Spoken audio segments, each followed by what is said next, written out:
Halo semuanya, perkenalkan saya Agustina Beatrix dengan MPM 2021-23041, Prodi Sarjana Keperawatan kelas A, semester 2 tingkat 1.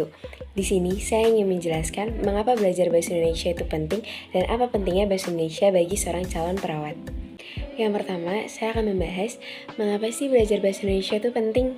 Bahasa sangat penting dalam kehidupan karena kita hampir tidak lepas dari yang namanya aktivitas berbahasa atau komunikasi. Selain itu, bahasa juga merupakan media komunikasi yang utama. Dengan bahasa, kita dapat mengungkapkan gagasan atau pendapat dan menciptakan interaksi antar sesama dalam kehidupan bermasyarakat. Contoh kecilnya ketika sedang berkomunikasi, terkadang kita masih kebingungan ketika diminta berkomunikasi dengan bahasa Indonesia yang formal. Mungkin karena kita kurang terbiasa menggunakan bahasa formal, kurangnya paham akan kosakata-kosakata formal, atau mungkin karena tidak tahu sama sekali. Jadi, itulah pentingnya bagi kita untuk belajar bahasa Indonesia.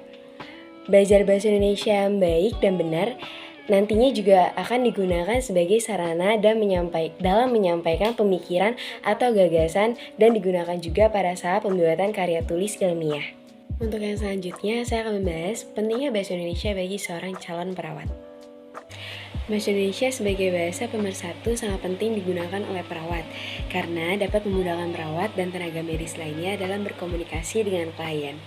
Bahasa Indonesia dapat memberikan pengaruh yang besar terhadap komunikasi yang terjadi antara pemberi dan penerima pelayanan kesehatan. Di antaranya dapat mengurangi hambatan komunikasi dan mudahnya terjalan komunikasi terapeutik antara keduanya, sehingga intervensi yang dilakukan akan lebih mudah dilakukan karena sudah ada kesepahaman antara keduanya. Bahasa Indonesia yang baik sangat penting digunakan oleh perawat dimanapun lingkup pelayanan kesehatan yang diberikan, baik itu di lingkup personal, keluarga, rumah sakit, maupun lingkungan komunitas.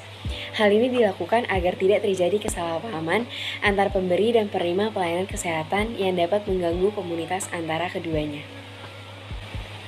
Sekian dari saya, semoga apa yang sudah saya jelaskan tadi bisa bermanfaat bagi kita semua. Terima kasih.